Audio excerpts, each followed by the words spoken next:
Environment and ecology 2025 के जितने भी रेलेवेंट और इम्पॉर्टेंट करंट अफेयर्स हैं फॉर प्रीलिम्स 2026 हम दो वीडियोस में डिस्कस करेंगे.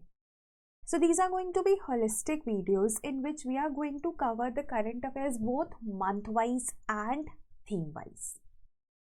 Start हम करेंगे जनवरी 2025 से because as per tradition prelims के लिए बोला जाता है कि 1.5 साल तक के करंट अफेयर्स आपको पता होने चाहिए, आपने उनको पढ़ा और रिवाइज किया होना चाहिए. So if you are giving prelims in May 2026, so at least January 2025 onwards आपको current affairs करने हैं. So hence in these two parts we will be covering January 2025 to November 2025 के जितने भी important current affairs हैं. Polity के already cover हो चुके हैं. अगर आपने वो वीडियो नहीं देखा है तो I would highly suggest कि आप उसे देखिए.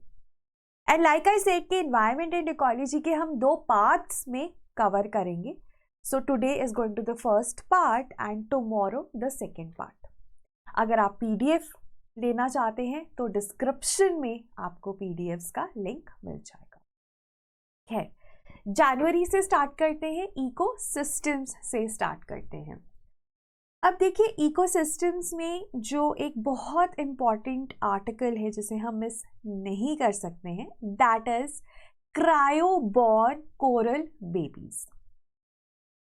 अब cryo is sub zero temperatures, negative temperatures.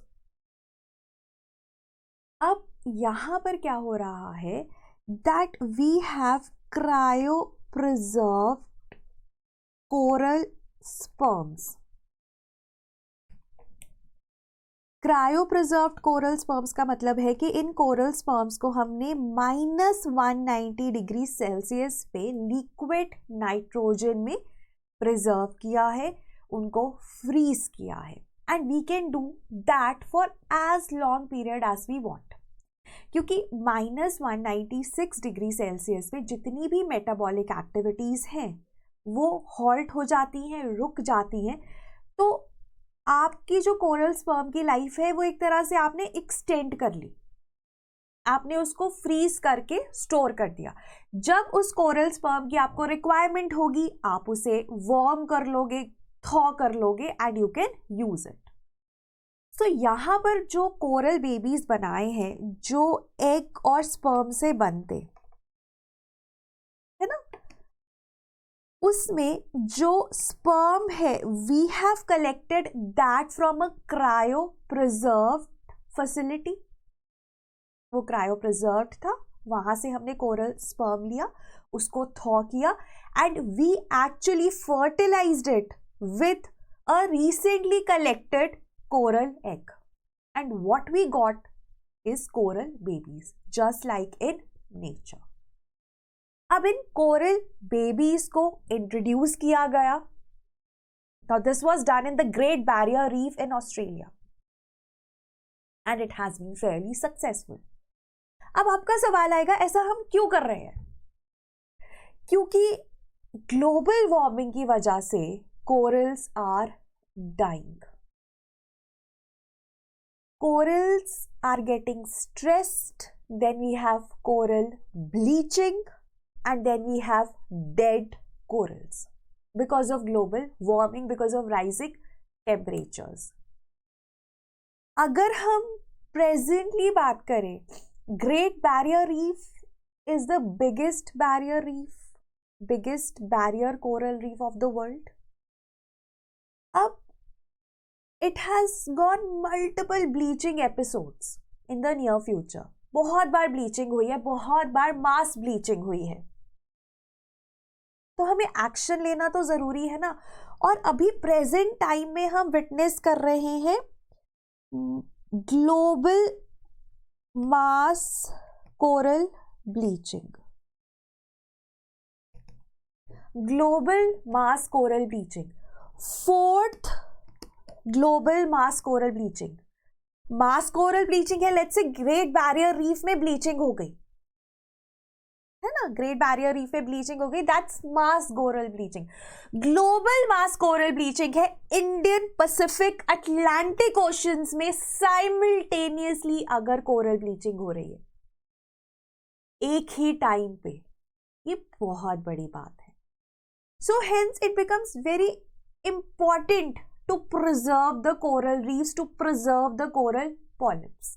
इसलिए एक एक्सपेरिमेंट की तरह ऑस्ट्रेलिया में ये किया गया and we saw coral babies being born out of cryo preserved coral sperms, और उनको मॉनिटर भी किया गया। So that is this what this article is all about. Also आप मुझे कमेंट्स में बताओ, you might have heard about cryomesh. Cryomesh के बारे में सुना होगा आपने। क्रायोमेश ये university of Minnesota which is based out of USA का एक एक्सपेरिमेंट था, जिसके तहत यहां पर ना वो कोरल लार्वा को, अब एग और स्पर्म फर्टिलाइज करते हैं तो वो कोरल लार्वा को जन्म देते हैं, फिर उसके बाद वो मैच्योर होके अडल्ट बनता है जिसे हम कोरल पॉलिप भी कहते हैं। अब instead of coral sperms what they have done is they have cryogenically preserved the coral larva at -190 degree, -196 degree Celsius in liquid nitrogen। क्रायोमेश पे क्रायोजेनिकली उन्होंने प्रिजर्व किया है कोरल लार्वा को, और ये एक मेश लाइक स्ट्रक्चर है which is easily manufactured, cheaply manufactured, light weight है, उस पे हम कोरल लावा को क्रायोजेनिकली स्टोर कर सकते हैं। तो ये भी ना एक एक्सपेरिमेंट बहुत ही सक्सेसफुल हुआ। It is not very expensive to maintain, it is cheaper also. So in cryomesh what we are doing, we are using, we are preserving, we are cryo preserving coral larva, and it was an initiative of university of Minnesota. So ऐसे experiments ना होते आए हैं, ठीक है, and this coral baby, cryoborn coral baby is also a step in that direction. यहां पर हमने क्रायो प्रिजर्व्ड स्पर्म्स को यूज किया, और फ्यूचर में आप ऐसे एक्सपेरिमेंट्स और देखेंगे। So this is what this article is all about. So the world's first cryoborn baby corals, they were successfully settled into their new homes in Great Barrier Reef। और इसमें ना जो सबसे इंपॉर्टेंट चीज है वो ये है कि क्रायो प्रेजर्वेशन में होता क्या है, हम ना फ्रीज करते हैं, है ना, हम सेल्स को फ्रीज कर रहे हैं -196 डिग्री सेल्सियस पे। अब सेल्स में ना वाटर होता है, वाटर भी फ्रीज हो जाएगा, है ना, और वो क्रिस्टल्स, आइस क्रिस्टल्स बना लेगा which can damage the cell and its parts. तो ऐसा ना हो, वाटर फ्रीज ना हो, we add certain cryoprotectants जो कि पानी को रिमूव करते हैं। और अगर पानी रिमूव हो गया तो सेल स्ट्रक्चर्स को सपोर्ट तो चाहिए जो पानी दे रहा था, तो उसके लिए हम क्रायो प्रोटेक्टेंट्स डालते हैं। तो ये चीज आपको ध्यान में रखनी है। -196 डिग्री सेल्सियस पे सारी मेटाबॉलिक एक्टिविटीज हॉल्ट हो जाती हैं। फिर उसके बाद जब हम उसे वार्म करेंगे, फिर से थॉ करेंगे, तो वो वैसा ही हो जाएगा, वो स्पर्म या वो लार्वा वैसा ही हो जाएगा जैसे वो पहले था। So that is the concept behind cryopreservation. It is an example of, can you tell me insight or excite? Insight, excite में से किसका एग्जाम्पल है ये? प्लीज मुझे कमेंट्स में जरूर बताना, ठीक है। So that is it.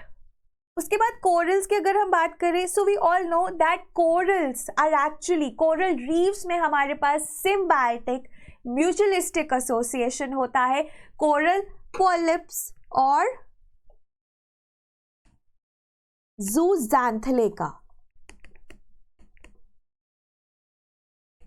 Coral polyps cnidarians को बिलोंग करते हैं, इनवर्टिब्रेट्स होते हैं ये, और zooxanthellae is dinoflagellate. It is a unicellular photosynthetic algae. Unicellular, एक सेल, फोटोसिंथेटिक मतलब फोटोसिंथेसिस करता है, ऑर्गेनिक मैटर बनाता है, एल्गे है ये।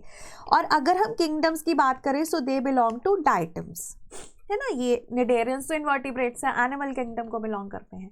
अब ये सिम्बायोटिक एसोसिएशन है, कोरल पॉलिप्स के होते हैं यहाँ पर टेंटिकल्स और यहाँ पर ही हमारे पास जूज़ैंथेले होते हैं, ठीक है। सॉरी, डाइनोफ्लैजिलेट्स, डाइटम्स नहीं भाई, डाइटम्स और डाइनोफ्लैजिलेट्स दोनों ही यूनिसेलुलर फोटोसिंथेटिक एल्गे हैं and they belong to Protista kingdom. अब इसके ना यहाँ पर हमारे पास जूज़ैंथेले रहते हैं। जूज़ैंथेले फोटोसिंथेसिस करते हैं, ऑर्गेनिक मैटर बना के कोरल पॉलिप को देते हैं, और कोरल पॉलिप क्या दे रहे हैं जूज़ैंथेले को? रहने की जगह। अब होता क्या है, जब टेम्परेचर एडवर्स हो जाएगा या कंडीशंस एडवर्स हो जाएंगे तो कोरल पॉलिप ना इन जूज़ैंथेले को इजेक्ट कर देता है। अब zooxanthellae are responsible for the colours of the coral reefs and coral polyp are responsible for the calcium carbonate exoskeleton। तो जैसे ही ये जूज़ैंथेले इजेक्ट होते हैं, कोरल रीफ्स का कलर ब्लीच हो जाता है, वाइट हो जाता है, and they are under stress, क्योंकि अब उन्हें खाना नहीं मिल रहा, उन्हें ऑर्गेनिक मैटर नहीं मिल रहा। अब हाँ, कोरल पॉलिप्स ऐसे कंडीशंस में सर्वाइव कर जाते हैं because they have these tentacles by which they can capture food, ठीक है।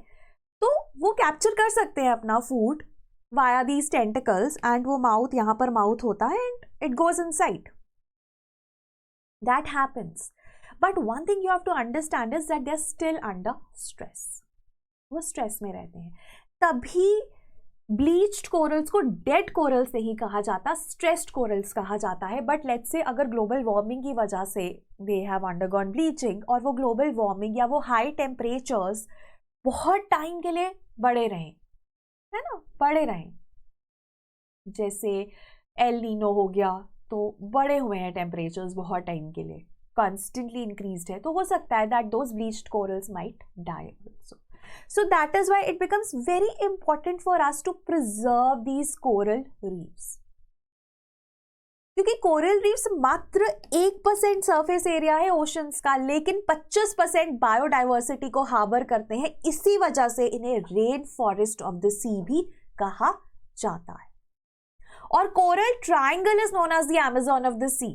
कोरल ट्राइंगल में देयर आर 6 कंट्रीज, ठीक है। Why is coral triangle known as the Amazon of the sea? Because वहां पर बहुत सारी कोरल पॉलिप्स की स्पीशीज एक जगह है।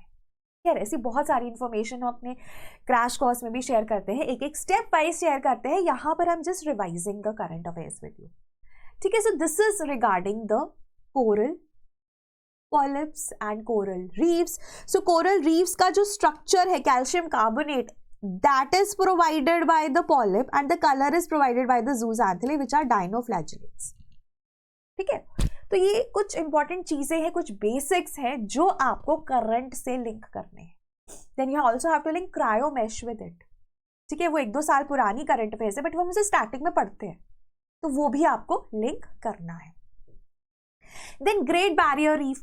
बैरियर रीफ क्या होती है? एक बैरियर की तरह एक्ट करती है। This is the Australian continent, यहाँ पर ये ग्रेट बैरियर रीफ है and it is approximately 3.5 lakh square kilometre, size of Japan, तो बहुत ह्यूज है। It is world heritage site, UNESCO की वर्ल्ड हेरिटेज साइट भी है ये। और अभी क्योंकि इतने ज़्यादा ड्यूरेस के अंडर है, इतने ज़्यादा स्ट्रेस के अंडर है, तो इसे world heritage site in danger का दर्जा भी देने की बात हो रही है, बट दिया नहीं गया है, ठीक है। So it's the largest coral reef system in the world. So that was regarding the cryoborn coral babies. Next, very very important, जनवरी का सबसे important current affair is from the ecosystems part, and that is International Year of Glaciers Preservation। अब 2025 को पहली बार international year of glaciers preservation के तौर पे नवाजा गया, because we are losing glaciers at an unprecedented rate, बहुत तेजी से लूज कर रहे हैं। अब ये किसने डेजिग्नेट किया? ऑब्वियसली यूएन ने। और अगर हम यूएन में भी स्पेसिफिक बॉडीज की बात करें, सो वर्ल्ड मेट्रोलॉजिकल ऑर्गेनाइजेशन और यूनेस्को आर इन्वॉल्व। प्लस पहली बार 21 मार्च को सेलिब्रेट किया गया as world day for glaciers. ठीक है, इंटरनेशनल डे ऑफ ग्लेशियर्स कह लो, वर्ल्ड डे ऑफ ग्लेशियर्स कह लो, और March 21 is also known as the international day of forest. ठीक है, फॉरेस्ट के लिए भी ये जाना जाता है। So 21 March is important and in fact ना अगर आप ये देखो, international day of forest is also celebrated by a UN body that is United Nations food and agricultural organisation. Forest का मोस्टली जो रिलेशनशिप है ना वो FAO के साथ है। जैसे अभी recently global forest resource assessment report भी रिलीज की गई, that is also released by FAO। ठीक है, FAO ही रिलीज करता है। मार्च 21 international day of forest is also celebrated bye FAO, मतलब जो मेन बॉडी इन्वॉल्व रहती है वो UN की, वो बॉडी FAO है। ठीक है, सो ये इंपॉर्टेंट है, पहली बार 21 मार्च को इंटरनेशनल डे ऑफ ग्लेशियर्स भी की तरह पर भी मनाया जाएगा।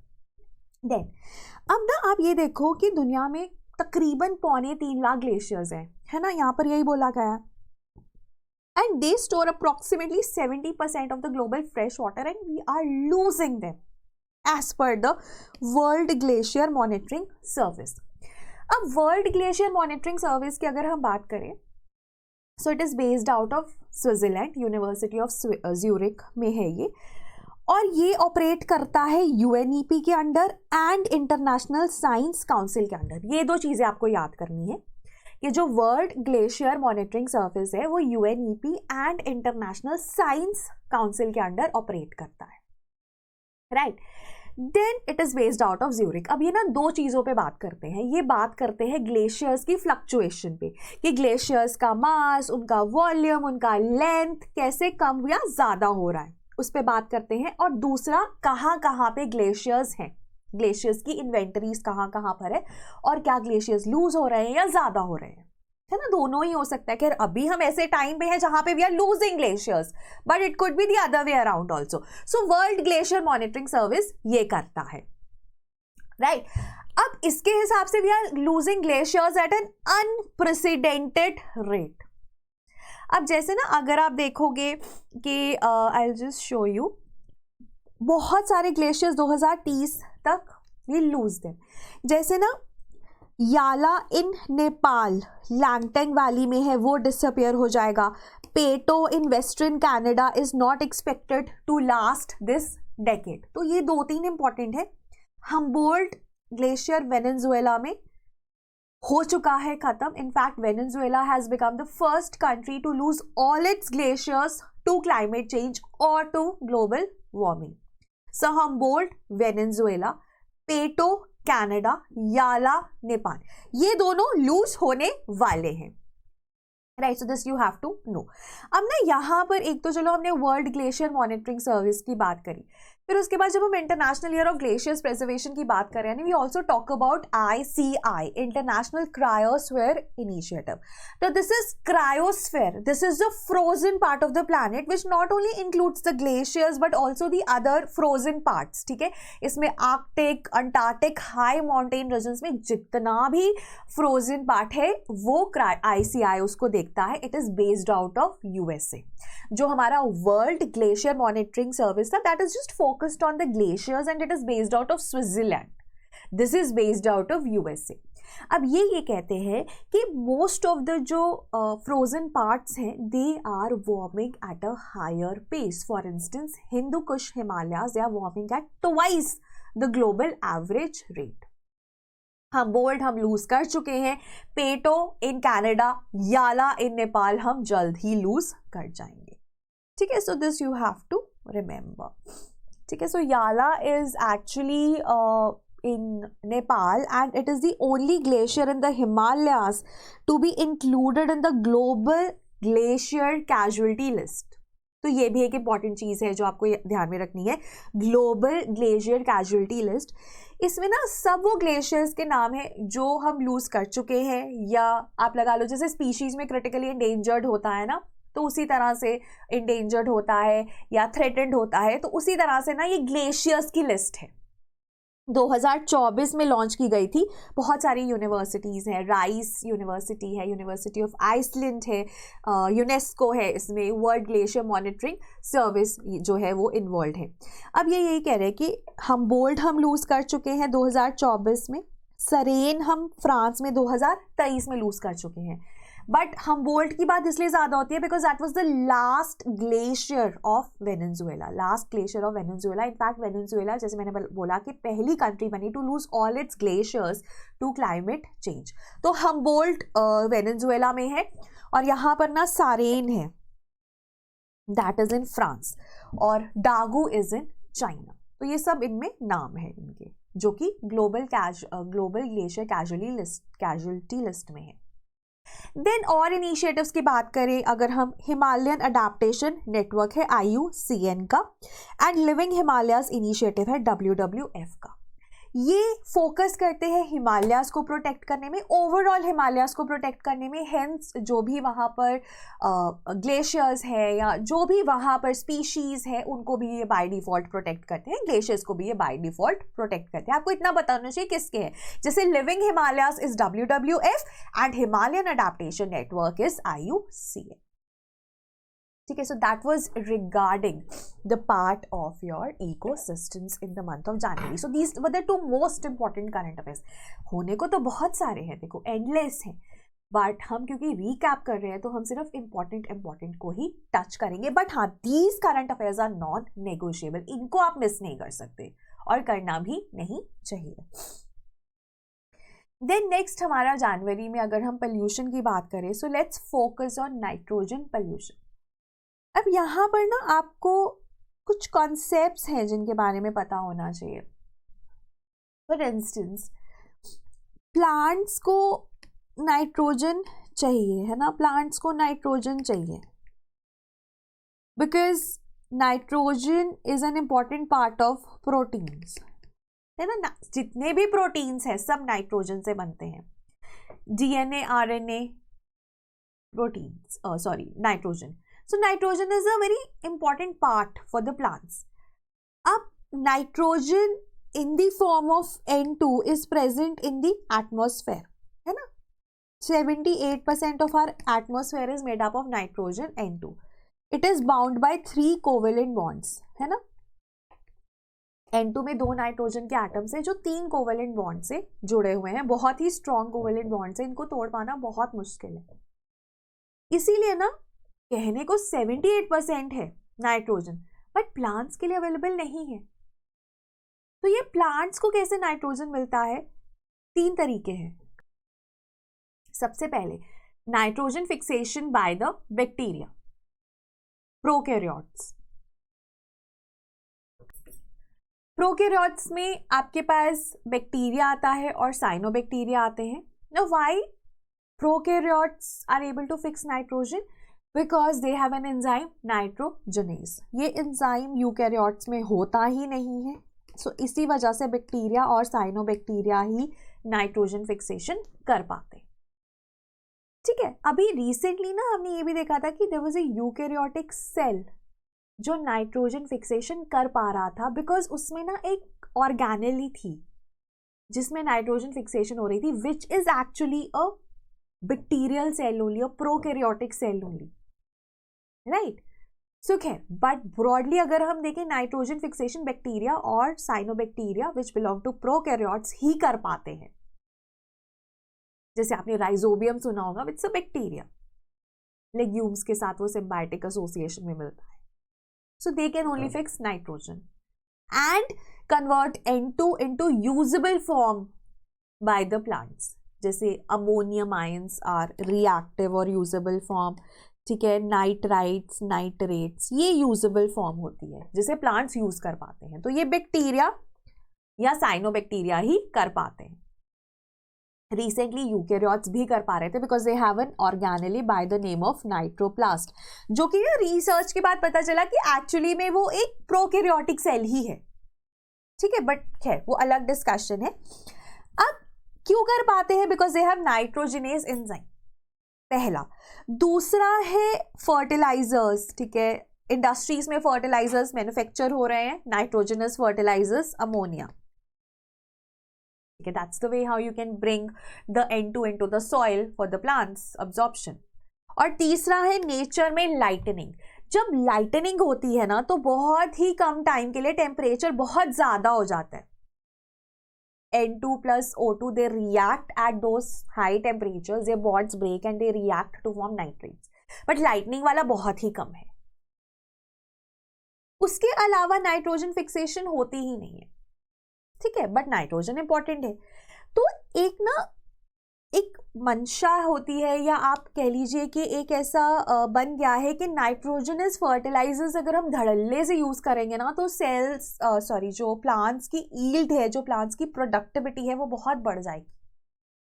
सो इसलिए ना नाइट्रोजन फर्टिलाइजर्स को धड़ाधड़ यूज किया जा रहा है, और सब्सिडाइज्ड भी होते हैं, बहुत महंगे तो बिल्कुल भी नहीं होते, जैसे यूरिया तो बहुत ही सस्ते में अवेलेबल है।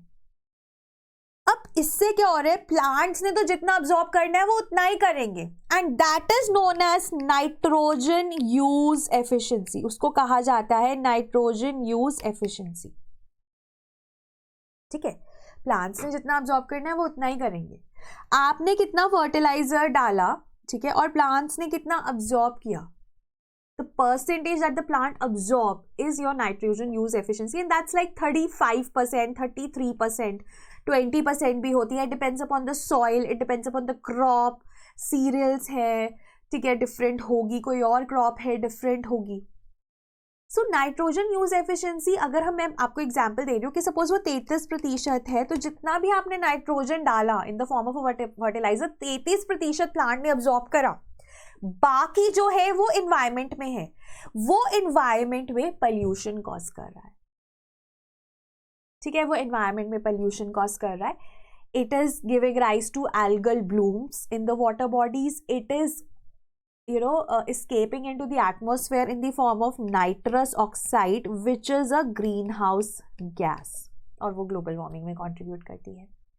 या NOx जो कि पॉल्यूटेंट्स हैं, और यही अगर वाटर बॉडी में जाएगा तो यूट्रोफिकेशन करेगा, एल्गल ब्लूम्स करेगा। तो हो क्या रहा है कि नाइट्रोजन यूज एफिशिएंसी क्योंकि लिमिटेड है, हम उसे बढ़ाने की बात करते हैं। तो अब वो बढ़ाने के लिए ना we have neem coated urea है ना, we have nano urea, but still impact limited है। So that is what the concept behind this nitrogen pollution is। FAO की रिपोर्ट है जिसके हिसाब से ना 4 गुना नाइट्रोजन पोल्यूशन हो सकता है बाय 2100। क्यों? क्योंकि जो रिएक्टिव नाइट्रोजन है ना वो जाता ही जा रहा है अर्थ में। अभी तो N2 की फॉर्म में प्रेजेंट था, अब रिएक्टिव नाइट्रोजन जाता ही जा रहा है because of the increased use of the nitrogenous fertilizers. और ये ना global nitrogen flows are a part of, हमारे पास ना प्लैनेटरी बाउंड्रीज का कॉन्सेप्ट है, मैं आपको दिखाती हूँ। प्लैनेटरी बाउंड्रीज ना 9 set, it is a set of 9 boundaries, ठीक है, जो कि स्टॉकहोम रेजिलियंस सेंटर के एक हमारे पास डायरेक्टर थे योहान रॉकस्ट्रॉम, उन्होंने दिया था। अब planetary boundaries are the safe limits, ठीक है, उसके अंदर अगर ह्यूमंस फंक्शन कर रहे हैं ना तो कुछ नहीं होगा, ठीक है, we will have a stable, we will have a resilient earth, but the moment you cross these planetary boundaries ना प्रॉब्लम स्टार्ट्स। आप इसको क्रॉस करोगे प्रॉब्लम्स शुरू हो जाएंगी, राइट। तो अब अगर हम देखें ना तो 9 प्लैनेटरी बाउंड्रीज है, अभी 2025 में हम 7 क्रॉस कर चुके हैं आउट ऑफ 9, ठीक है, we have crossed 7 out of 9। तो प्लैनेटरी बाउंड्रीज अगर हम नाइट्रोजन पोल्यूशन की बात करें तो we have cross the planetary boundary of that, तो हमारे पास ज्यादा ना स्कोप नहीं है, ठीक है, सो दैट इज देयर। अब यहाँ पर भी अगर आप देखोगे कि ग्लोबल क्रॉप यील्ड बढ़ी है, ठीक है, साथ में ही नाइट्रोजन पोल्यूशन भी बढ़ा है, लाइफ स्टॉक की वजह से नाइट्रोजन पोल्यूशन होता है, ठीक है, देन फर्टिलाइजर्स की वजह से नाइट्रोजन पोल्यूशन होता है क्योंकि जो लाइफ स्टॉक है उनकी रेयरिंग होती है and they release nitrogenous waste. तो नाइट्रोजन पोल्यूशन दोनों की वजह से हो रहा है, एंड नाइट्रोजन यूज एफिशिएंसी भी हम बढ़ाने की बात कर रहे हैं, बट वो एक लेवल के बियॉन्ड नहीं बढ़ रही। तो हम क्या कर सकते हैं, we need to we need to better the fertilizer industry, और हमें जो नेचुरल नाइट्रोजन फिक्सेशन है उसके ऊपर जाना चाहिए. जैसे अगर आपको याद हो पैडी के केस में ना वी यूज़ जो हमारे पास अजोला इज़ अ फर्न, ठीक है, azolla is a fern pteridophyte, और एनाबीना इज़ अ साइनोबैक्टीरिया जो कि अजोला फर्न के साथ सिम्बायोटिक एसोसिएशन में होता है और नाइट्रोजन फिक्सेशन करता है. अब ये एनाबीना अजोले का जो ये कॉम्बिनेशन है इसको बायो फर्टिलाइजर की तरह यूज़ किया जाता है पैडी में, ठीक है, राइस की कल्टीवेशन में. अब हम कुछ भी यूज़ कर सकते हैं, कोई भी नाइट्रोजनस फर्टिलाइजर यूज़ कर सकते हैं, but let's use the bio fertilisers.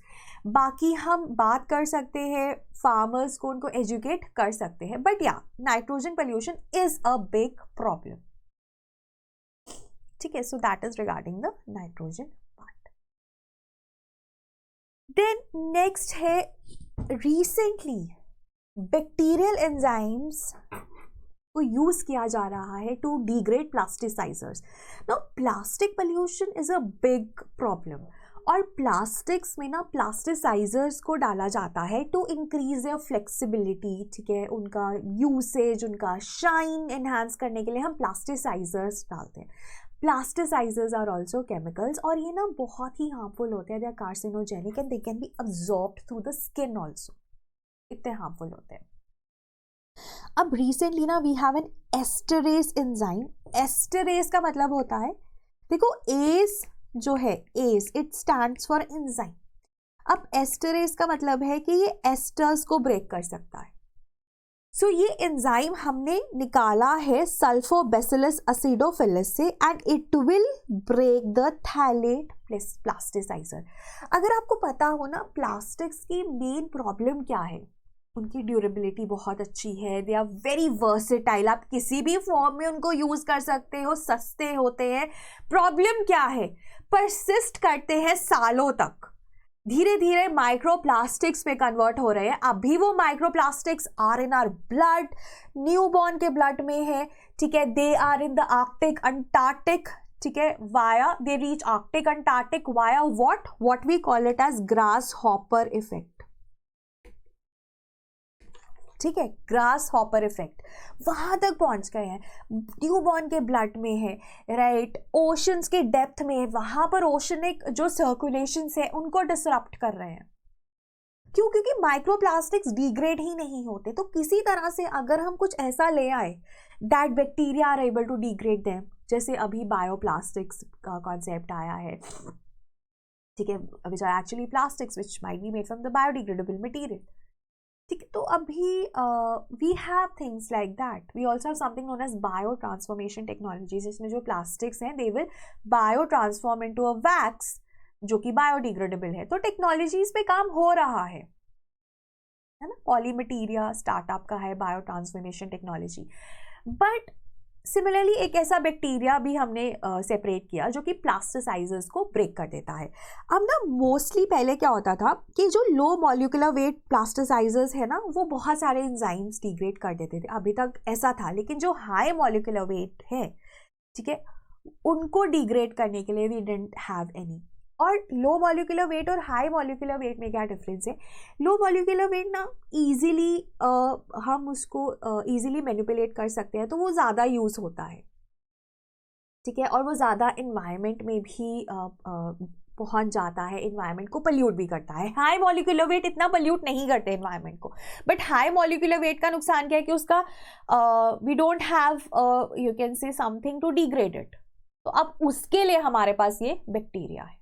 So that is it. ये हाई मॉलिक्यूल, ये एस्टरेज एंजाइम जो हमने ये सल्फोबैसिलस एसिडोफिलस से सेपरेट किया है, it can degrade high molecular weight phthalate plasticizers also, ठीक है. सो ये इनको कन्वर्ट कर देगा हार्मलेस सब्सटेंसेस में, इवेंचुअली वाटर और carbon dioxide. Then last is the biodiversity part. Biodiversity में सबसे पहले हम बात करेंगे एनुअल रिप्टाइल सेंसस की, जो किया गया ओडिशा के भितरकनिका नेशनल पार्क में. अब ना एनुअल रिप्टाइल सेंसस को सॉरियन सेंसस भी कहा जाता है. Saurian is a word which is used for snakes, crocodiles, lizards और reptiles, so has to say. और ये जो रिप्टाइल सेंसस है ना, एनुअल रिप्टाइल सेंसस, प्राइमरीली या अगर कोई मल्टीपल जगहों पे किया जाता है, बट अगर कोई नेशनल पार्क या कोई प्रोटेक्टेड एरिया नोन है इसके लिए, so that's Odisha, sorry, Bhitarkanika national park. Bhitarkanika national park is known for this. ठीक है, it is known for this. अब ओडिशा का जो भितरकनिका नेशनल पार्क है, यहां पर हमें ये पता चला कि the number of crocodiles they have increased. In fact ना, सबसे ज्यादा सॉल्ट वाटर क्रोकोडाइल्स, सबसे ज्यादा सॉल्ट वाटर क्रोकोडाइल्स आपको भितरकनिका ओडिशा में मिलते हैं. so much so that Bhitarkanika national park has reached saturation. और वो उसकी ना ब्रीडिंग कर रहे हैं, बट उसको वाइल्ड में रिलीज नहीं कर रहे, उनको कहीं और लेके जा रहे हैं. so much so. और ये भी इसी को रीइंफोर्स करता है. टाइम स्टैम्प कैमरा ऐप है जो कि टाइम स्टैम्प के साथ आपको एग्जैक्ट जगह बता देती है कि कहां पर ये क्रोकोडाइल जो है वो स्पॉट हुआ है. ठीक है. सो अगर हम यहां पर बात करें, Odisha is one state in the country जहां पर तीनों की तीनों crocodile species which are found in our country are found. Odisha एक ऐसा स्टेट है. ओडिशा में आपको मिलता है घड़ियाल, which is known for a ghada like structure on the snout.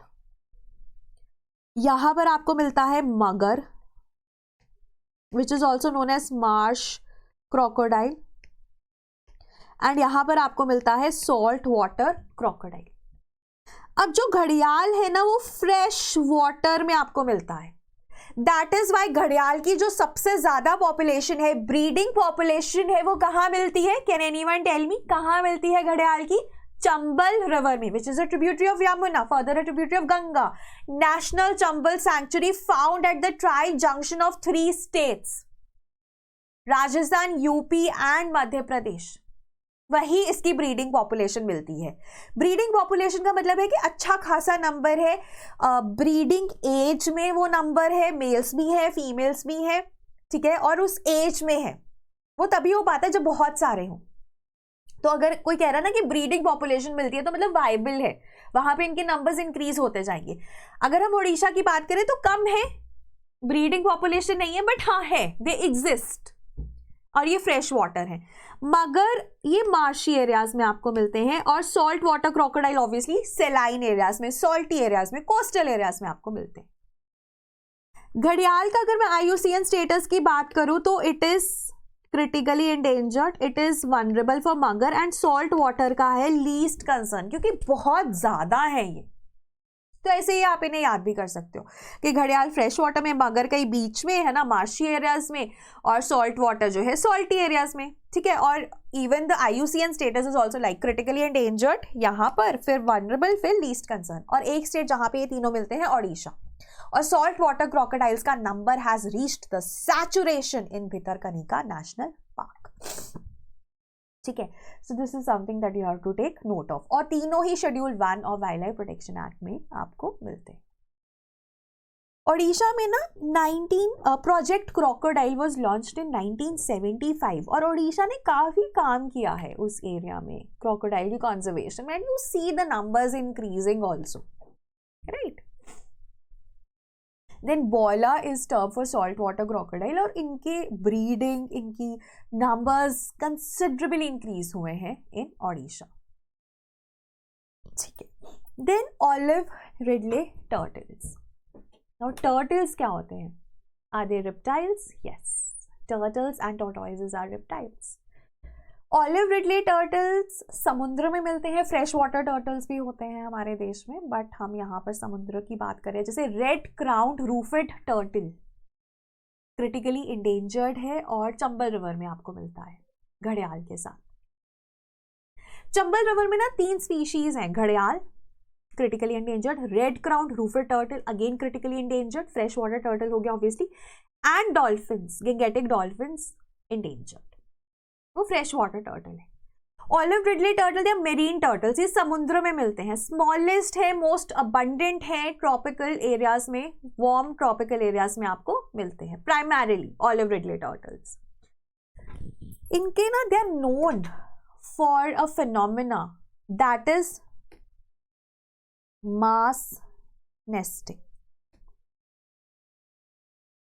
कि ना ये बीच पे आएंगे और सारे टर्टल्स एक ही टाइम पर एग्स ले करेंगे, जैसे ऋषिकुल्या, देवी रिवर, ठीक है, Gahirmatha beach, they are known as their nesting sites in Odisha, all of them are in Odisha, they are known as their nesting sites. Mass nesting इसको कहा जाता है, अरीबाड़ा। तो क्या ये स्पोरैडिक नेस्टिंग करते ही नहीं है individually, they can't lay eggs? No, they undergo sporadic nesting also, but they are known for mass nesting. वो sporadic nesting तो हर कोई टर्टल कर रहा है, पर मास सिर्फ ये ऑलिव रिडले टर्टल्स करते हैं, तो इसलिए बहुत इंपॉर्टेंट है। और इसी वजह से ना जब इनका मास नेस्टिंग का टाइम होता है तो बीचेस को एकदम सिक्लूड कर दिया जाता है, कोई फिशरमैन, कोई टूरिस्ट वहां पर नहीं जा सकता, इनको डिस्टर्ब नहीं कर सकता। और ये ना so we have in India various sites, I'll just show you. So we have Gahir Mata Devi River and Rushikulya River. अब किसी टाइम पे ऋषिकुल्या में करते हैं, फिर उसको स्किप कर देंगे, फिर 3-4 साल गहिर माता में करेंगे, ऐसे ऐसे दे कैन एक्चुअली फ्लक्चुएट, ठीक है, but these are rookeries where they come all together to lay their eggs, ठीक है। एंड इनका ना पोचिंग बहुत होता है, they are poached for their meat, for their shells, है ना, मतलब ऐसे ही पोचिंग बहुत होता है। IUCN स्टेटस इनका वनरेबल है, schedule 1 of wild life protection act, appendix 1 of CITES. WWF India along with the fisherman community of Odisha preserve करने की बात करता है। We also have operation Olivia which was launched by Indian coast guard for protecting these olive ridley turtles, क्योंकि इनकी nesting ना नवंबर-दिसंबर में ही होती है ओडिशा की कोस्ट में, ठीक है। सो ये हमारे पास गहिर माता है, ये देवी रिवर का माउथ है, और ऋषिकुल्या, यहाँ पर बेसिकली इनकी जो है मास नेस्टिंग होती है। उसके बाद ना एक और छोटा सा करंट अफेयर था जो लेटर आया था, बट मैंने यहीं पर इसको मर्ज कर दिया है ताकि I am trying to do that, ठीक है, जहाँ तक पॉसिबल है, कि ना ऑलिव रिडले टर्टल्स जो हमें इंडिया में मिलते हैं, जो ओडिशा में मिलते हैं ना, they are genetically distinct from the ones which are found in South American coast. और जो इंडियन ओशन के टर्टल्स हैं ना, वो सबसे पुराने हैं, they are the most ancient evolutionarily, ठीक है। जैसे ना पहले ऐसा माना जाता था कि जो इस्थमस ऑफ पनामा है वो 3 मिलियन ईयर्स पहले बना, और उस पे जो है ऑलिव रिडले टर्टल्स का पॉपुलेशन सेपरेट हो गया, one on Atlantic and one on Pacific. So they are the oldest, वहाँ पर जो है वो ओल्डेस्ट होंगे, है ना, जो मेक्सिको में है, कोस्टा रिका में है, वहाँ पर जो है वो ओल्डेस्ट होंगे। बट स्टडीज के बाद पता चला कि जो इंडिया में ऑलिव रिडले टर्टल्स की पॉपुलेशन है वो एवोल्यूशनरी एंशिएंट है। सो द इंडियन ओशन वाले जो ऑलिव रिडले टर्टल्स हैं, they were found millions of years ago and they are the most evolutionary ancient, ठीक है। This is a fact that you should take note of, right. उसके बाद ना एक और कॉन्सेप्ट आता है फंजाई का। No, fungus is a very very you can say favourite topic of UPSC का ना फेवरेट टॉपिक है फंगस। फंगस आर हेट्रोट्रॉफिक, ठीक है, but they have a cell wall which is made up of chitin. Cell wall आपको या तो plant kingdom में मिलती है या फंगाई किंगडम में मिलती है। प्लांट किंगडम में जो सेल वॉल है वो सेलुलोज की बनी है, यहाँ पर काइटिन की बनी है। और प्लांट किंगडम जो है दैट इज ऑटोट्रॉफिक, वो अपना खाना खुद बनाते हैं, whereas fungus they are dependent on others. अब ना जो फंगस है आपको मेरीन एरियाज में भी मिलता है। So this is the article that we are discussing, कि सॉइल में या लैंड प्लांट्स के साथ नहीं, बल्कि they are also found in the oceans, in the marine areas. जिसमें ना आपके पास मेरीन लाइकेंस हैं which are visible with the naked eye. Lichens are symbiotic association between algae and fungus, जो आपको लैंड टेरेस्ट्रियल एरियाज में तो मिलते ही, मेरीन एरियाज में भी मिलते हैं.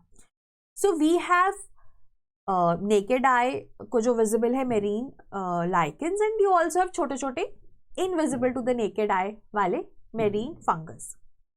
Then there are species which are distinct, and then there are species which are linked with their terrestrial counterparts कि वो वहीं से evolve होकर अभी आए हैं. But हाँ, marine fungus are distinct and they are found in the marine areas.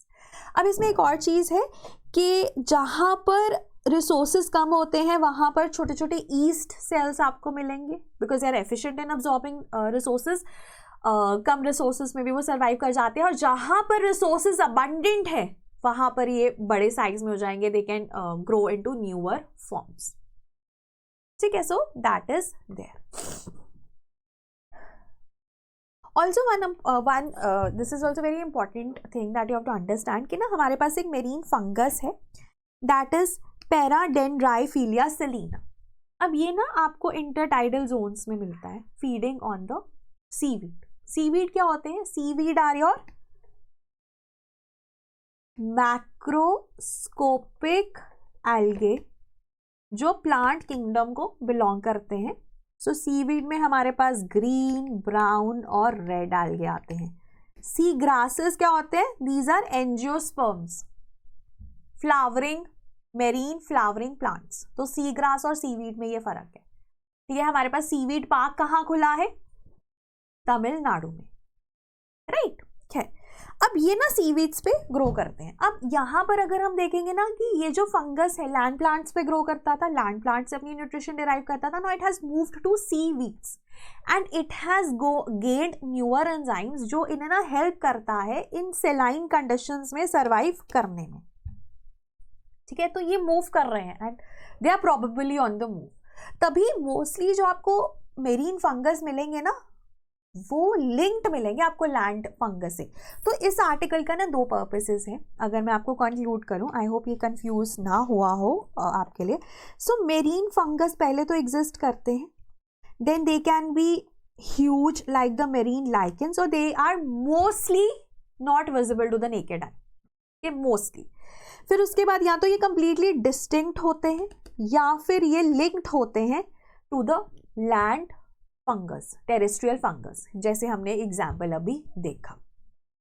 और अगर रिसोर्सेज लिमिटेड है तो ईस्ट सेल्स डोमिनेट करेंगे ऐसी जगहों पे. रिसोर्सेज अबंडेंट है तो they will evolve into a newer forms. But हाँ, मेरीन फंगस जो है वो एग्जिस्ट करते हैं.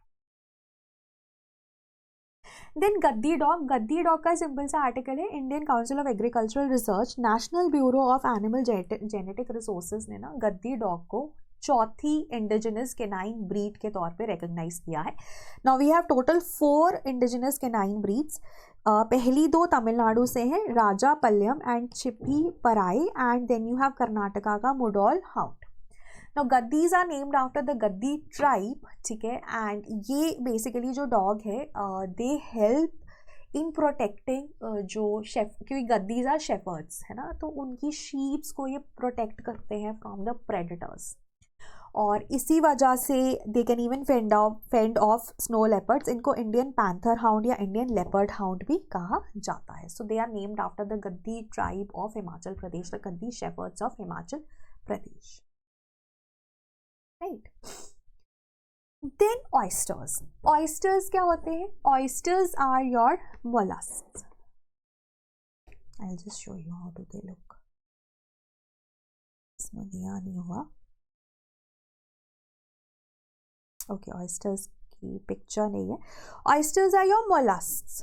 ठीक है, और ये ना फिल्टर फीडिंग करते हैं. ठीक है, people feed on the oysters all the time है ना, खाते भी हैं इन्हें.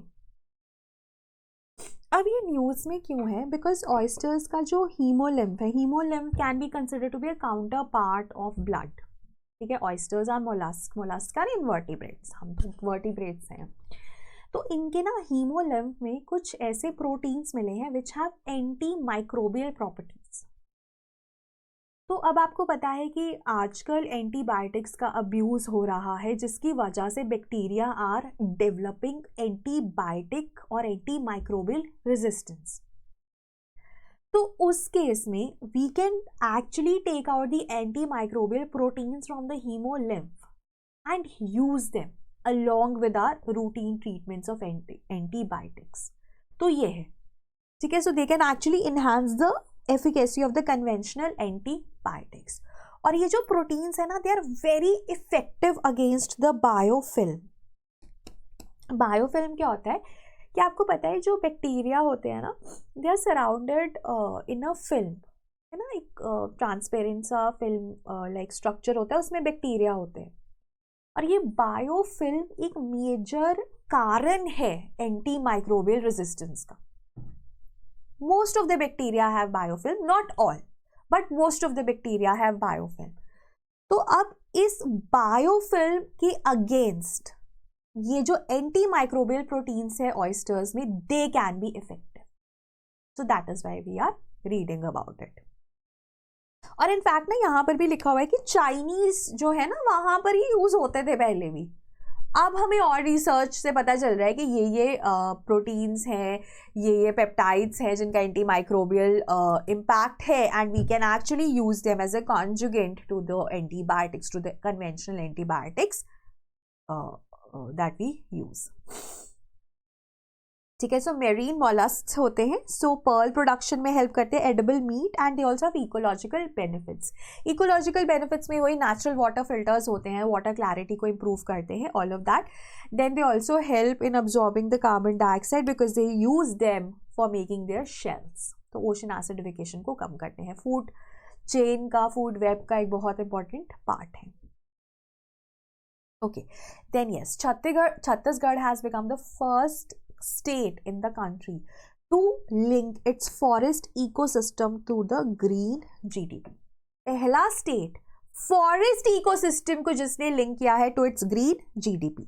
So it has introduced an innovative plan to connect ecosystem services of its forest within the GDP. अब इसको तो एक तरह से ग्रीन GDP में उन्होंने फॉरेस्ट को भी इंक्लूड कर दिया है ना.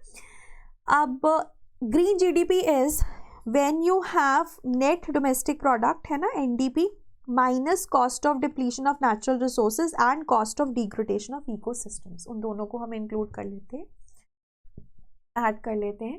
cost of depletion and cost of degradation of ecosystems add करके उसको net GDP से जब हम माइनस करते हैं, हम green GDP आता है. तो इन्होंने ना फॉरेस्ट को इंक्लूड किया है अपनी ग्रीन GDP में. तो ये बहुत बड़ी बात है. Right.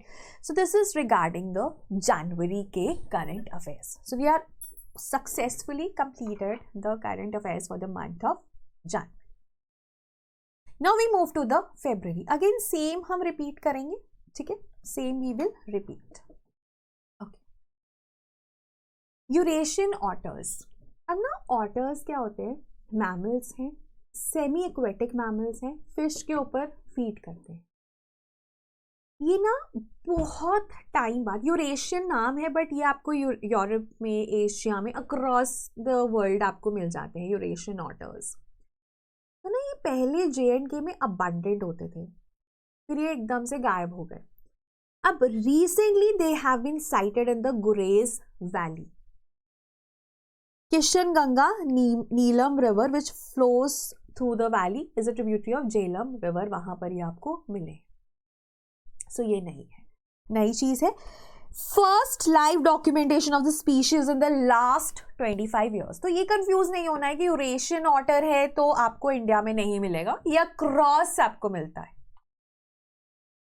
ठीक है. सेमी एक्वेटिक होते हैं, फिश पे फीड करते हैं.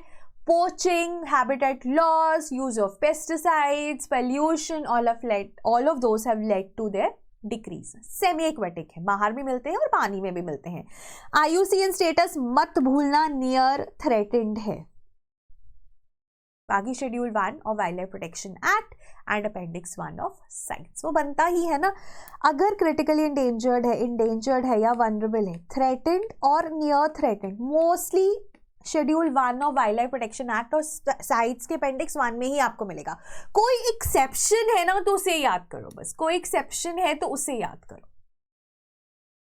एशियाटिक एलिफेंट्स के ऊपर ना एक स्टडी आई जिसके तहत इन्होंने ना एशियाटिक एलिफेंट्स की जो कॉल्स हैं उन्हें कंपेयर किया with respect to their age, with respect to their sex and with respect to their behaviour.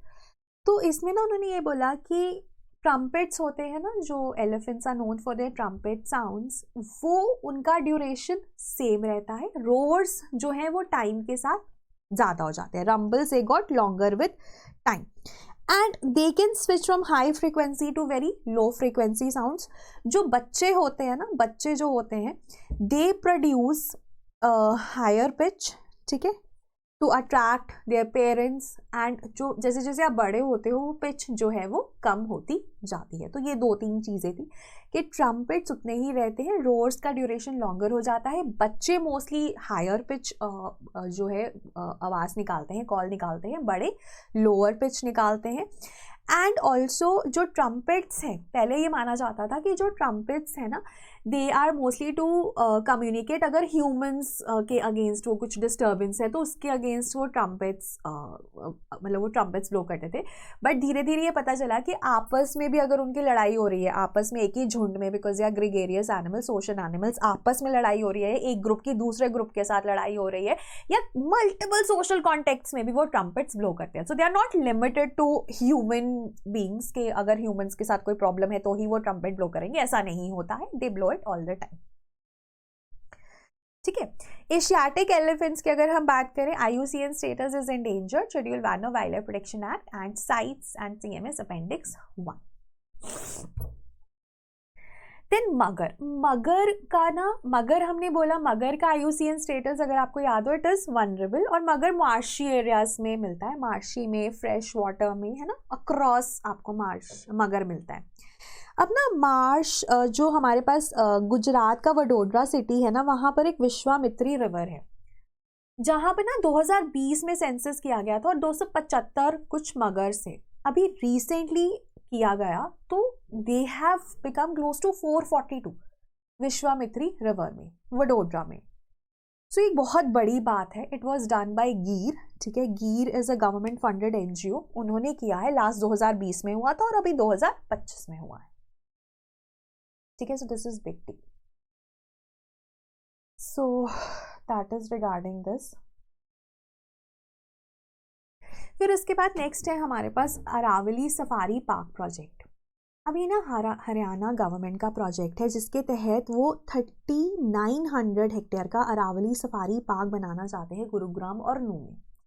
मतलब ये हरियाणा गवर्नमेंट जब उनका पोल प्रॉमिस था कि वो बनाएंगे, ये है ना, अगर वो इलेक्शन जीतेंगे, तो वो इलेक्शन जीत गए, बीजेपी सरकार जीत गई, बट ये मार्ड विद कंट्रोवर्सी है। इसका जो सबसे बड़ा इशू है वो ये है कि हम अरावलीज को लूज कर देंगे। It is on paper it is very nice कि घर होंगे, हाउसेस होंगे, होटल्स होंगे, रेस्टोरेंट्स होंगे, ऑडिटोरियम्स होंगे, एनिमल हॉस्पिटल होगा, गार्डन्स होंगे, टनल वॉक होगी, ओपन एयर थिएटर, मतलब मल्टीपल चीज़ें होंगी। काफ़ी बड़ा ये हम एक सफारी पार्क बनाने की बात कर रहे हैं इंटरनेशनल लेवल का, but at the cost of the loss of the Aravallis. So that is the controversy that is there, ठीक है।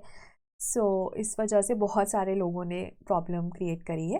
अरावली इसके बारे में ज़रूर एक बार देख लेना। So they are, it is in north western India, ठीक है। गुरु शिखर हाईएस्ट पीक है माउंट आबू पे 1722 मीटर्स की। और ना अगर हम लॉज की बात करें तो मल्टीपल लॉज हैं। पंजाब लैंड प्रिजर्वेशन एक्ट है, ठीक है। Then we have, they are protected under the Indian forest act, protected forest under the Indian forest act. फिर डीम्ड फॉरेस्ट कहा जाता है इन्हें, तो मल्टीपल प्रोटेक्शंस हैं। उसके बाद चीताज, चीताज की देखो अभी तक न्यूज़ आ रही है। चीता की एक आप खबर देखोगे कि इंडियन बॉर्न चीता has given birth two cups, है ना।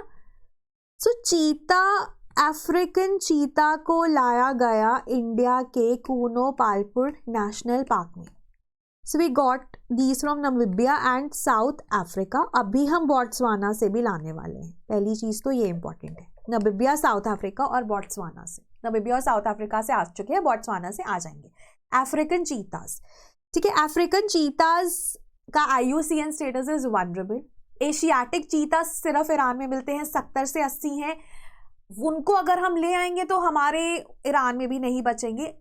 एशियाटिक चीता जो इंडिया में मिलते थे उनका IUCN स्टेटस क्रिटिकली एंडेंजर्ड है बिकॉज बहुत ही कम नंबर्स रह गए हैं, सिर्फ ईरान में आपको मिलते हैं। एशियाटिक चीताज क्रिटिकली एंडेंजर्ड है, right.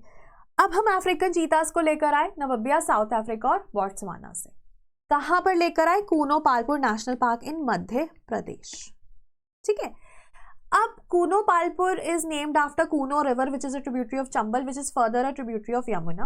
Palpur is the village जो रीलोकेट की गई थी, पहली विलेज जो रीलोकेट की गई थी। ग्रासलैंड्स है, ओपन ग्रासलैंड्स है। चीता is the fastest land animal, उसको भागने के लिए जगह चाहिए। अब कूनो पालपुर में चीतास लाए गए, कुछ चीतास डेथ हुई, कुछ चीतास ने कब्स को जन्म दिया, so their number has increased, so हम इसको सक्सेस ही मानते हैं। अब कोई भी इस ट्रांसलोकेशन को हम कहते हैं जो इंटर कॉन्टिनेंटल ट्रांसलोकेशन, जैसे इस केस में उसको कहा जाता है x site conservation. It is an कोई भी translocation is an example of x site conservation, चाहे वो नेचुरल हैबिटेट में ही आ रहे हैं।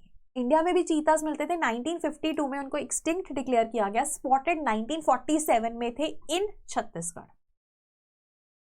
ठीक है।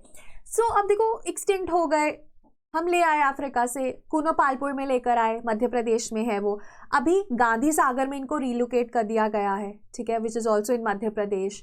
और जगहों पे बन्नी ग्रासलैंड से इन गुजरात में भी रीलोकेट करने की बात हो रही है, ठीक है। तो ऐसी ऐसी चीजें जो हैं ये न्यूज में रहती हैं। और recently they have given birth to 2 cups, ठीक है। तो पहले बहुत बड़ी रेंज थी, अब बहुत ही छोटी रेंज हो गई है, right, okay. Then Arabian leopard, Oman में ना अरेबियन लेपर्ड को ना एक्सटिंक्ट मान लिया गया था, ठीक है, नहीं होता था अरेबियन लेपर्ड, बट अभी उसको स्पॉट किया गया है। अब जो अरेबियन लेपर्ड है ना, that is different from Asiatic leopard, जो हमें इंडिया में मिलता है उससे डिफरेंट है अरेबियन लेपर्ड। और जो ऑब्वियसली अरेबियन लेपर्ड बहुत ही कम जगह पे मिलता है, तो उसका IUCN status is critically endangered. जो हमारे देश में लेपर्ड मिलता है, इनफैक्ट हमारे देश में ना 3 लेपर्ड्स मिलते हैं। We have the leopard, then we have the clouded leopard जो north eastern part of the country में मिलता है, right, and then we have the snow leopard जो पहाड़ों में मिलता है, बर्फ पे मिलता है। तीनों ही लेपर्ड्स का IUCN स्टेटस इज वनरेबल, ठीक है। देन परम्बिकुलम टाइगर रिजर्व, यहाँ पर ना फॉनल सर्वे किया गया। Parambikulam tiger reserve is one of the 2 tiger reserves of Kerala. Kerala में 2 टाइगर रिजर्व्स है, पेरियार और Parambikulam. Parambikulam is just next to Tamil Nadu Anamalai wild life sanctuary.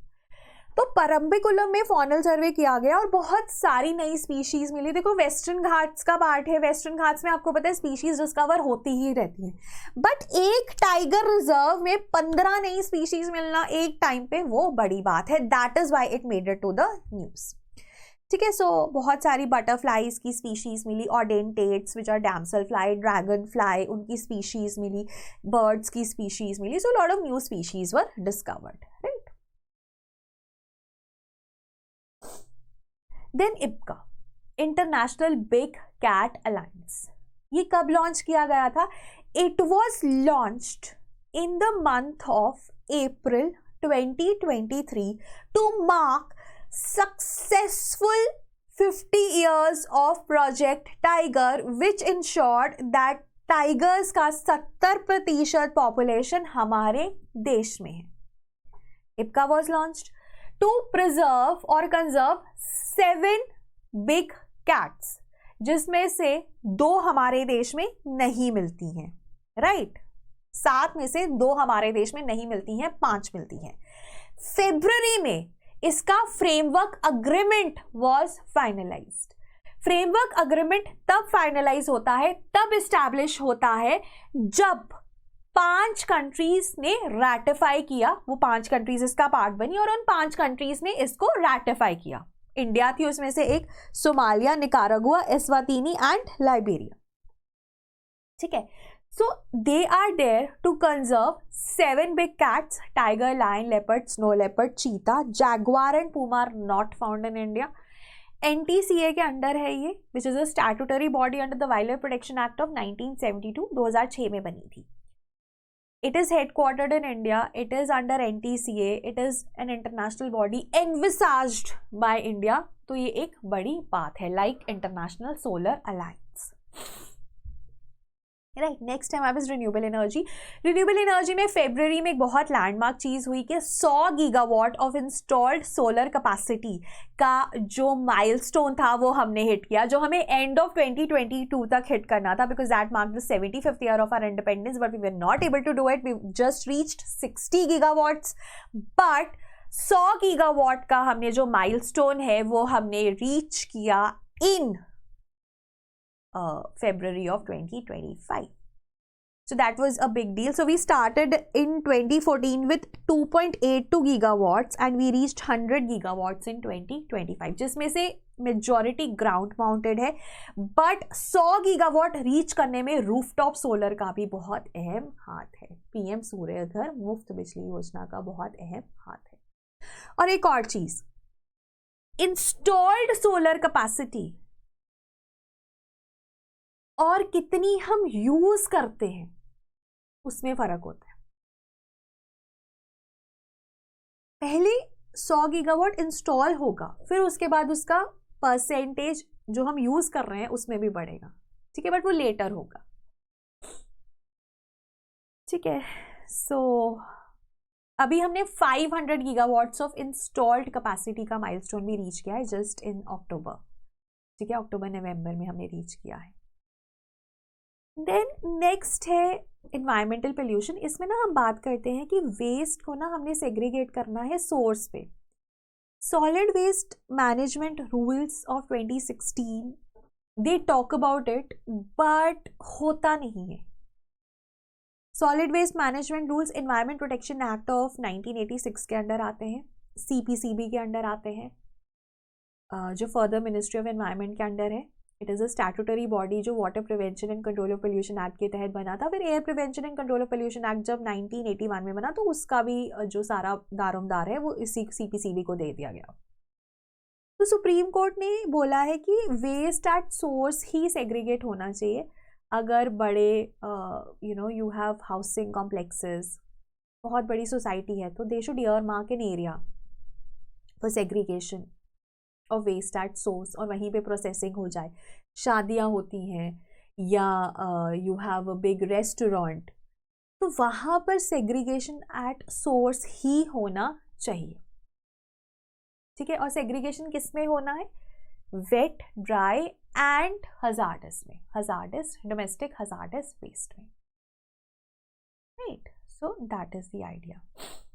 उसके बाद आप सबको पता है कि एथेनॉल 20% हम ब्लेंड कर रहे हैं अब, है ना. इसके ऊपर बहुत डिस्कशंस हुई हैं कि कैसे ये हार्मफुल है फॉर द व्हीकल्स, है ना, जिसको कोरोजन भी कहा जाता है. एथेनॉल कोरोजन का भी नाम दिया जाता है because ethanol is hygroscopic, so it is causing the corrosion of the engine. पानी अब्जॉर्ब करता है तो कोरोजन कॉज कर रहा है, और एफिशिएंसी भी कम है compare to the petrol. But environment पे भी ना बुरा इम्पैक्ट है, क्योंकि ना अगर हमें 20% एथेनॉल ब्लेंड करना है ना अक्रॉस द कंट्री, तो हमें एथेनॉल बहुत ज़्यादा चाहिए. तो जब हमें एथेनॉल बहुत ज़्यादा चाहिए तो farmers are shifting to ethanol production.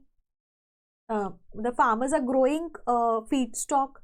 अब वो feedstock is being grown with a lot of water and with a lot of fertilisers, तो वो इन्वायरमेंट को नुकसान पहुंचा रहे हैं. और एथेनॉल जहाँ पे बन रहा है वो इंडस्ट्रीज इन्वायरमेंट को नुकसान पहुंचा रही है. तो हमने ना एथेनॉल के हमेशा फायदे ही पड़े हैं इन्वायरमेंट के विद रिस्पेक्ट टू. व्हीकल के विद रिस्पेक्ट टू तो भी बहुत डिबेट हुई थी. इन्वायरमेंट के विद रिस्पेक्ट टू तो हमने फायदे पड़े. तो ये आर्टिकल में ना वो भी बात की जाती है कि कैसे वो इन्वायरमेंट को लेके भी हार्मफुल है. देन पीटलैंड्स, इकोसिस्टम्स पर आते हैं, पीटलैंड्स पर आते हैं.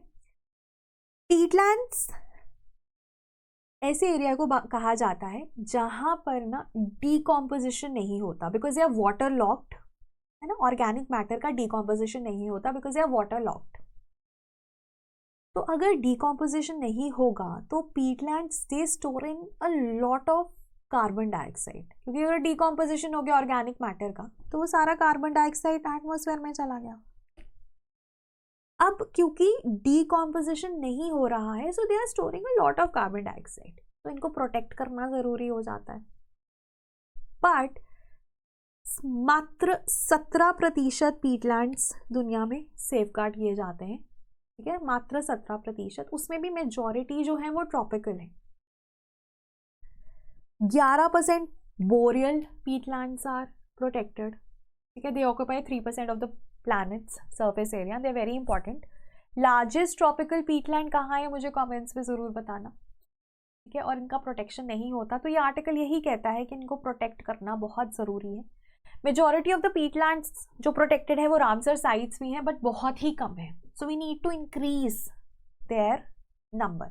एंड कुछ ही देश है जैसे जो Canada, Russia, Indonesia, USA, Brazil है, they have 70% of the global peatlands, तो इनके लिए, इन गवर्नमेंट्स के लिए एक्ट करना बहुत ज़रूरी है। उसके बाद इंदौर एंड उदयपुर को वेटलैंड एक्रेडिटेड सिटीज़ का दर्जा दिया गया। They become the first 2 cities to have the status of wetland accredited cities, ठीक है, मेजॉरिटी वेटलैंड्स है यहाँ पर। एंड ये जो एक्रेडिटेशन है ये वॉलेंट्री है, सिटीज़ खुद देती हैं एंड 6 सालों के लिए वैलिड होती है। पहली बार COP12 उरुग्वे में जो हुआ था वहाँ पे दे वर लॉन्च्ड, और रिसेंटली इनको ये एक्रेडिटेशन मिला है। एंड रामसर कन्वेंशन का जो COP है वो हर 3 सालों में एक बार होता है। Again if you are listening until this time, please tell me the last COP कहाँ पर हुआ था और कब हुआ था। Now we come to the next month, that is March.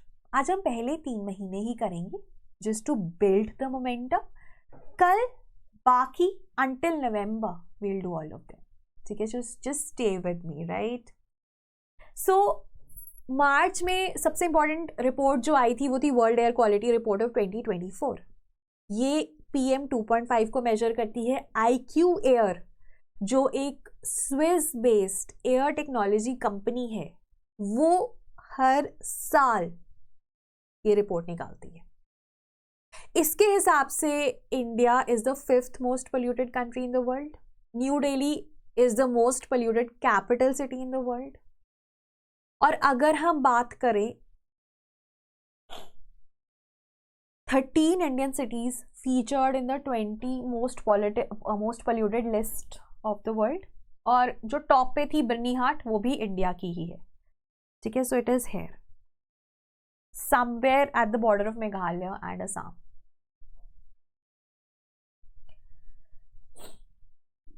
Then biodiversity में national board for wild life. National board for wild life एक स्टैट्यूटरी बॉडी है, wild life protection act of India 1972 के तहत ये बनी है, और ये ना सेंट्रल गवर्नमेंट को एडवाइस करती है regarding the wildlife measures. और इसकी ना मीटिंग रिसेंटली हुई। It is presided by the ex officio president which is the prime minister, and then we have the ministry of environment. तो अभी meeting हुई आफ्टर 2012, बहुत बड़ी बात है। फिर यहाँ पर ना बात हुई कि एशियाटिक लाइन सेंसस होना चाहिए, जो कि 5 सालों में एक बार होता है, और हो भी चुका है। अगर आप देखो तो 891 एशियाटिक लाइन्स हो गए हैं, उनका हैबिटेट एक्सपैंड हो गया है। एंड गिर से उनको बारडा, गिर में मिलते थे ना एशियाटिक लाइन्स, अब बारडा इन गुजरात में उनको शिफ्ट कर दिया गया। घड़ियाल्स के लिए न्यू प्रोजेक्ट बनाना, प्रोजेक्ट लाइन, प्रोजेक्ट चीता को और बेटर करना, ठीक है। So a lot of things were discussed है, जिनको हम आगे डिस्कस करेंगे कैसे उनको इम्प्लीमेंट किया गया। So it is a statutory body. PM is the ex officio chairman और minister of environment vice chairperson है, और इंडिपेंडेंट बॉडी होती है स्टैंडिंग कमेटी। और स्टैंडिंग कमेटी है जो मोस्टली जो डिसीजंस है वो स्टैंडिंग कमेटी ही लेती है। देन गिलोय का जो रोल है वो डिस्कस किया गया इम्यूनिटी और क्लिनिकल रिसर्च में। आयुष में ये यूज़ होता है, आयुष सिस्टम्स में, but it has known to have immune boosting, anti inflammatory, anti cancer, anti carcinogenic properties, क्यों? क्योंकि इनमें होते हैं terpenoids, alkaloids, lignans and steroids. ठीक है, इसकी वजह से गिलोय को इन चीज़ों में हम यूज़ कर सकते हैं। Anti inflammatory, anti you can से इन्फेक्शन, ठीक है, एंड कैंसर थेरेपी में। नरवाल्स ना ये होते हैं, दे आर टूथेड वेल्स, ठंडी जगहों पे मिलते हैं ये आपको, जैसे आर्कटिक में। ये ना इन टस्क से, tusks are actually they are elongated tooth, इससे ना ये हंट करते हैं। ठीक है, so they hunt and they also play a role in competition. ठीक है, और फिश को हंट करते हैं, आर्कटिक चार को, which is a fish, they possibly kill the fish. और ना एक और चीज़ इंटरेस्टिंग है कि नारवाल्स आर एसोसिएटेड विद क्लेप्टोपैरासिटिज्म। क्लेप्टोपैरासिटिज्म होता है ना कि आप खाना पकड़ते हो और कोई और आपका खाना ले जाए, है ना, चुरा ले। तो ये बर्ड है जो ये क्लेप्टोपैरासिटिज्म कर सकती है। ठीक है, गल्स होते हैं, they can actually, Narwal fish और बर्ड्स में यू हैव क्लेप्टोपैरासिटिज्म, कि कोई और हंट कर रहा है और ये गल्स ले जाती हैं उठा के। Then there is a new species which is Uniala carolensis। ठीक है, ये फ्लावर है, पर्पल फ्लावर। पहले ना इनको केरला में डिस्कवर किया गया, ये बहुत टाइम से है केरला में, बट ना इनको माना जाता था स्पीशीज वर्नोनिया का पार्ट। फिर धीरे धीरे पता चला कि नहीं, ये डिफरेंट है, ये फ्लावर्स डिफरेंट है, ये प्लांट डिफरेंट है। So they have been named as Uniyala keralensis. सिर्फ केरला में मिलते हैं, मेजॉरिटी अगस्त्यमाला बायोस्फीयर रिजर्व पे मिलते हैं, विच इज़ नेम्ड आफ्टर ऋषि अगस्त्य। और यहाँ पर ना अगस्त्यमाला बायोस्फीयर रिजर्व में आपको वो कन्नीकरण ट्राइबल लोग भी मिलते हैं, जिनका मेडिसिन का नॉलेज बहुत अच्छा है ना, और वो अपने ही लोगों को ट्रांसफ़र करते हैं ये। सो खैर, but Uniyala keralensis assessed as data deficient. ठीक है, then Ramadevara Betta vulture sanctuary, ये कहाँ पर है, ये इंपॉर्टेंट है, कर्नाटका में है। It is the only vulture sanctuary in India. और यहाँ पर ना long billed vultures were spotted, बहुत टाइम से नहीं स्पॉट हुई थी, long billed vultures were spotted, जो कि क्रिटिकली इंडेंजर्ड है।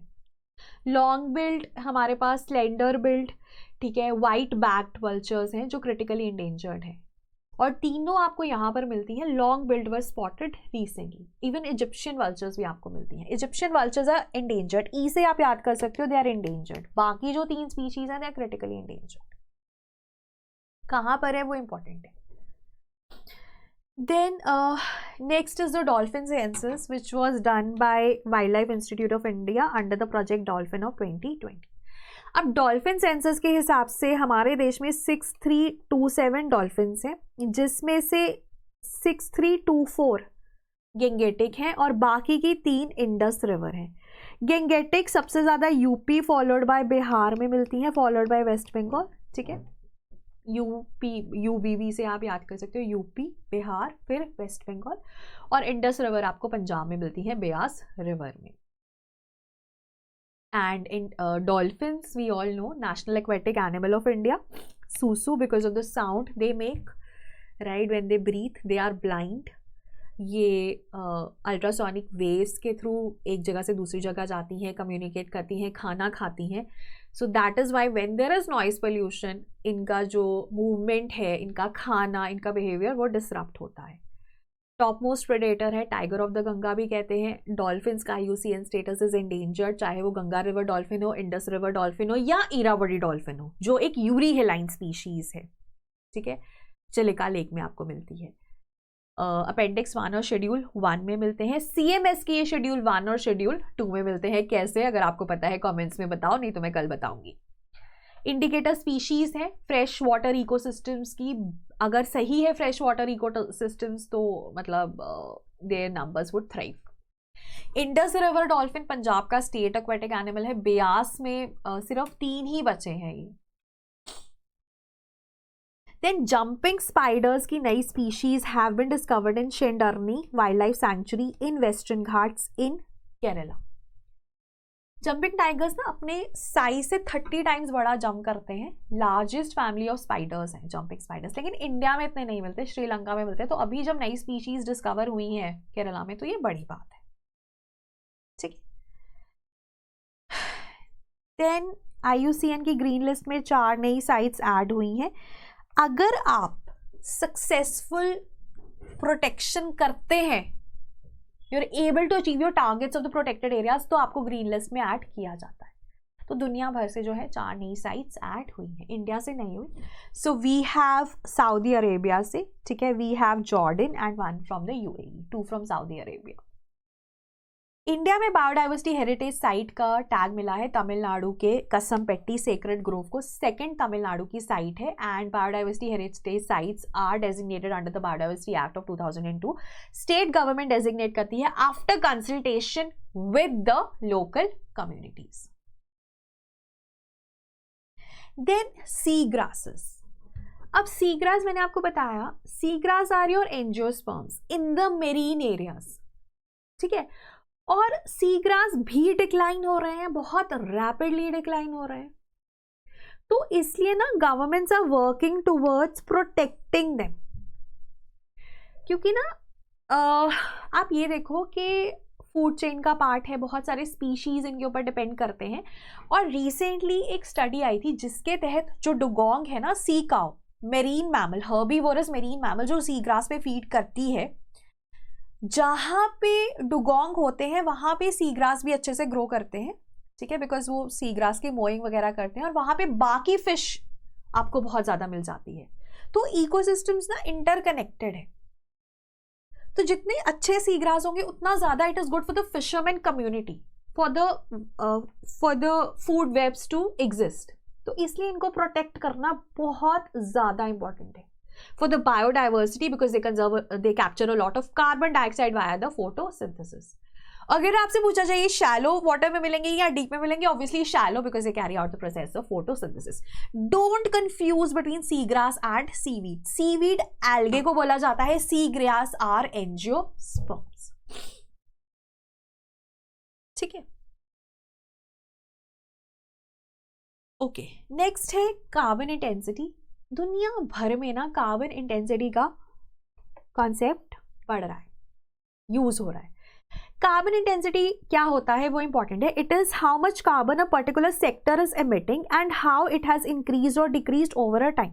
जैसे ना अगर हम बात करें, लेट्स से एक कंट्री को अपना कार्बन इंटेंसिटी मेजर करना है, तो वो कैसे करेगा कार्बन इंटेंसिटी मेजर, कि कितना वो एमिशंस कर रहा है, ठीक है, ओवर द GDP। अगर स्टील इंडस्ट्री को मेजर करना है अपना कार्बन इंटेंसिटी, वो कितना एमिशन कर रहा है ओवर कितने स्टील के वो टन्स बना रहा है। So carbon intensity is nothing but total carbon emissions over activity level. ये याद कर लो बस, कितनी एमिशंस हो रही हैं और कितनी एक्टिविटी है। कंट्री का है तो एक्टिविटी में GDP आ जाएगा, स्टील प्रोडक्शन है तो एक्टिविटी में कितने टन्स GDP प्रोड्यूस हुआ है वो आ जाएगा, ठीक है। तो ऐसे ये डिफर करता रहेगा। लॉस एंड डैमेज फंड का आपको पता है, loss and damage fund was formed during COP 27 जो 2022 में हुआ था।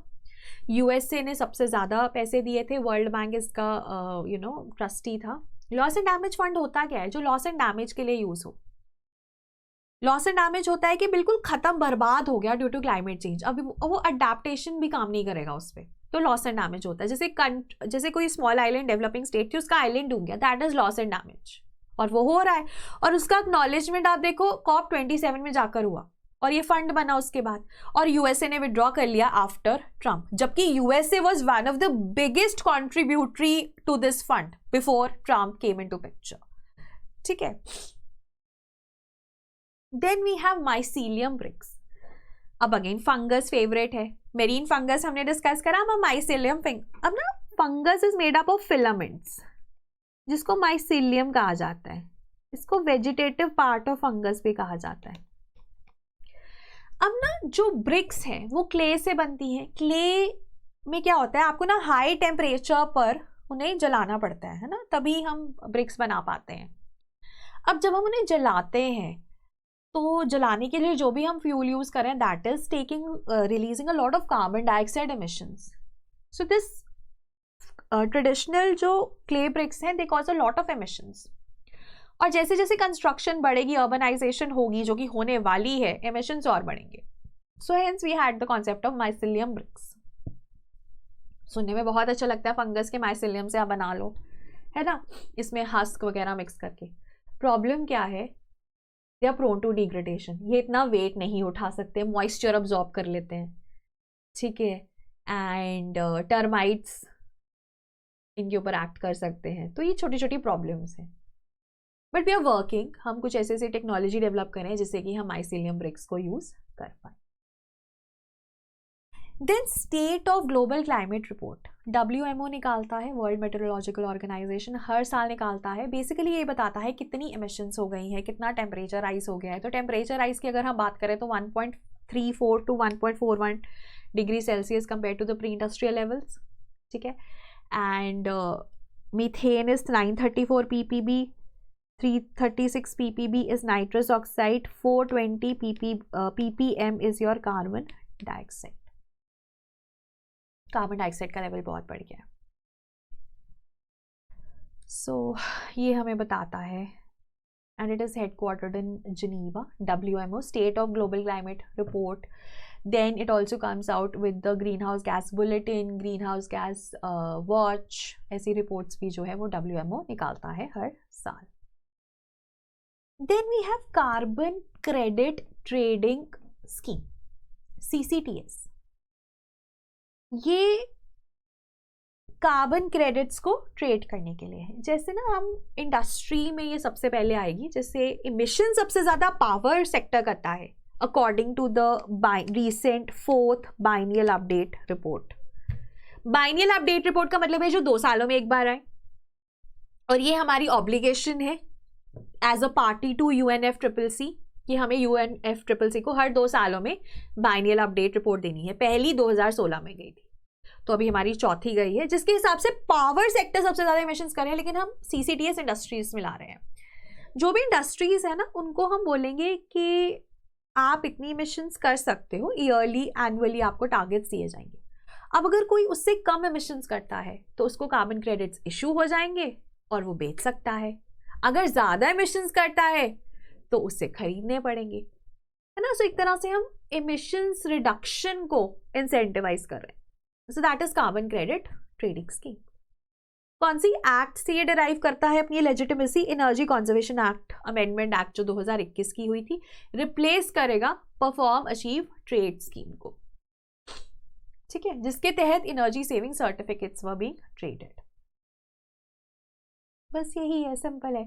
हाँ, और इसमें ना वॉलेंट्री, अगर आप जैसे कुछ इंडस्ट्रीज तो गवर्नमेंट बताएगी ना कि इनको आपको करना ही करना है, आपको रिडक्शन करनी है, ये टारगेट है. कुछ अगर आपको नहीं टारगेट मिला तो आप वॉलेंटरीली भी कर सकते हो, और अगर आपने अचीव कर लिया तो आपको कार्बन क्रेडिट्स इशू हो जाएंगे, है ना. तो वॉलेंटरीली कैन ऑल्सो हैपन. इसमें ना ऑर्गेनाइजेशंस है. National steering committee overall functioning देखेगी. ब्यूरो ऑफ एनर्जी एफिशिएंसी इसका एडमिनिस्ट्रेटर होगी, जो इंडियन कार्बन मार्केट को एडमिनिस्टर करेगी, क्योंकि ट्रेडिंग तो कार्बन मार्केट पे होगी ना. फिर रजिस्ट्री मेंटेन करने के लिए grid controller of India limited है, और रेगुलेटर हमारे पास CERC है, ठीक है. तो ये बॉडीज क्या क्या करेंगे, इनमें कंफ्यूजन हो सकता है, एक बार जरूर देख लेना. So that was regarding the first 3 months. कल हम कंटिन्यू करेंगे अप्रैल से लेकर नवंबर तक. PDF आपको मिल जाएगा डिस्क्रिप्शन में, और अगर आपको कोई भी डाउट है तो आप मुझे कमेंट्स में पूछ सकते हैं. स्टिल जो अभी हम कवर कर रहे हैं ना, इससे बहुत ज़्यादा हम शायद अपने कोर्सेज में कवर करते हैं, but I am just trying to make it very simplistic for you. So this part is non negotiable, इसको मत मिस करना. इसके बाद ऐड करते रहो, वो आपका एफर्ट है, आपका एफिशिएंसी है. But this is like the non negotiable part, and I have tried to make it easy, tried to connect it with linkages, है ना. और again we will meet tomorrow and we will cover until November, so don't miss tomorrow's session also. Thank you so much and have a good day.